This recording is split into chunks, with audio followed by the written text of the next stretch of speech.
Thank you. I think Senator Hoeven has said it well. You know, I don't think any of us expected to be able to support legislation that would be a huge new spending increase, $1.9 trillion back in March, and this one really is over $4 trillion because you have to assume that some of these popular programs will not be sunset, as they never are sunset here in the Congress. So it's unprecedented in terms of the spending, the largest bill ever.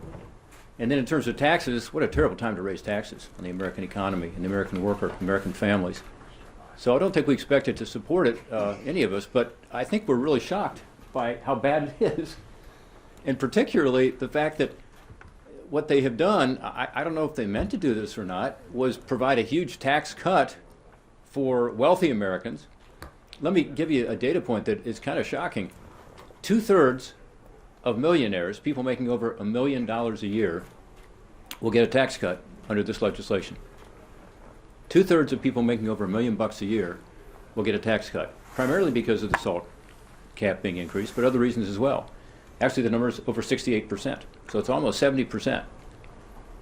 And if you make $30,000 a year, only 30% of people get a tax cut in the first year. After the first year, it's about 10% and goes down from there. So think about that.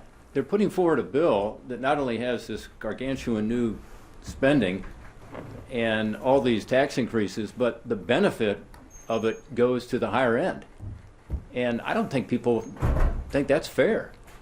And so I do hope that the American people look at this and understand that by putting more stimulus in the economy, of course, you're going to increase the demand side, therefore inflation. So that's a huge issue.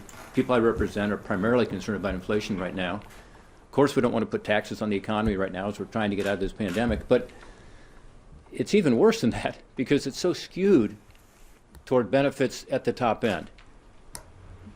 Again, almost 70% of those people making over $1 million a year get a tax cut. If you make $30,000 a year, 30% get a tax cut in the first year, and after that, it's 10% and then less in the preceding years. So it's a shock to me. Here's the other point that I've been looking at that I think is very interesting. The cost of the SALT cap increase is somewhere between $230 billion and $285 billion, depending on which analysis you look at. But it doesn't matter which analysis you look at.